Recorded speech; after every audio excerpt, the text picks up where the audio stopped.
Hey, so Thanks for texting us. Wes says every time we get a text, it jinxes the car, but I think the car jinxes itself.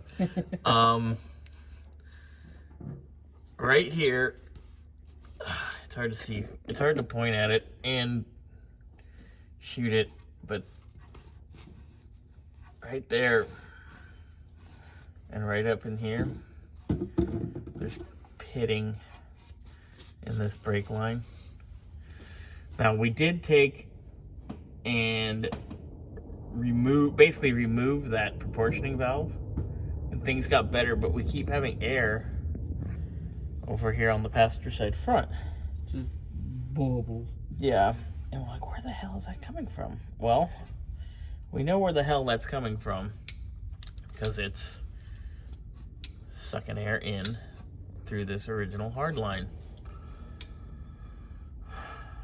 Part of me thought about doing that from the get-go, replace all the hard lines, but it's at the point now where it probably seems like a good idea.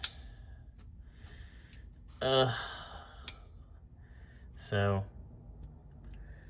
no matter what we were doing, that's why we keep finding compound issues. But 51-year-old cars with 3,000 miles, this is more of the fun.